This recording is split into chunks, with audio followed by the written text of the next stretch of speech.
Lahat tayo ay may kanya-kanyang kwento, mga pagsubok, pangarap at pag-asa.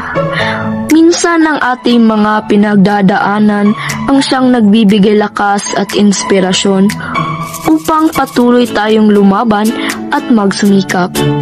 Sa likod ng bawat tagumpay ay isang pusong puno ng determinasyon at pangarap. Ngayon, nais kong ihatid sa inyo ang kwento ng isang batang laging may bagong ideya at walang sawang nangangarap. Siya si Lady Nicole Tinay, 17 taong gulang. Pinanganak siya noong Agosto 21, 2008 sa Manila City. Siya ang panganay sa 3 magkakapatid. Ang kanyang ama na si RGC Tinay ay isang farmer at ang kanyang ina naman ay si Lanfy P. Tumalon, isang may bahay.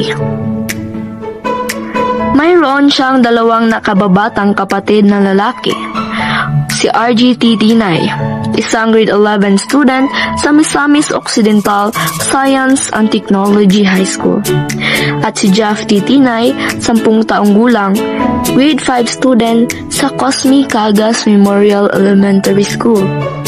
Si Nicole ay nagtapos na elementarya sa Cosme Cagas Memorial Elementary School noong 2018. Noong 2023 naman, matagumpay siyang nagtapos ng junior high school bilang bahagi ng Science and Technology class. Sa kasalukuyan, siya ay grade 12 STEM student sa Misamis Occidental Science and Technology High School. Bukod sa kanyang pamilya, malaki ang suporta na natanggap ni Nicole mula sa kanyang mga pinsan at mga kaibigan. Mula pagkabata hanggang ngayon, napapaligiran siya ng mga taong naniniwala sa kanyang kakayahan at patuloy siyang hinihikayat na maabot ang kanyang mga pangarap. At ang pinakamalalim niyang pangarap ang maging isang doktor, isang propesyong makakatulong sa kanya upang makapaglingkod at makapagbigay pag-asa sa iba.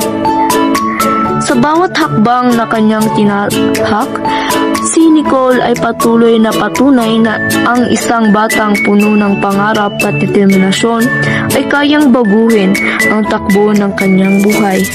Hindi man madali ang daan, mananatiling matatag ang kanyang puso. Dahil para kay Nicole, ang bawat pagsubok ay hagdang patungo sa kinabukasang kanyang minimithi. At dito nagtatapos ang kanyang kwento, hindi bilang katapusan, kundi bilang simula ng mas mataas na paglipad ng kanyang mga pangarap.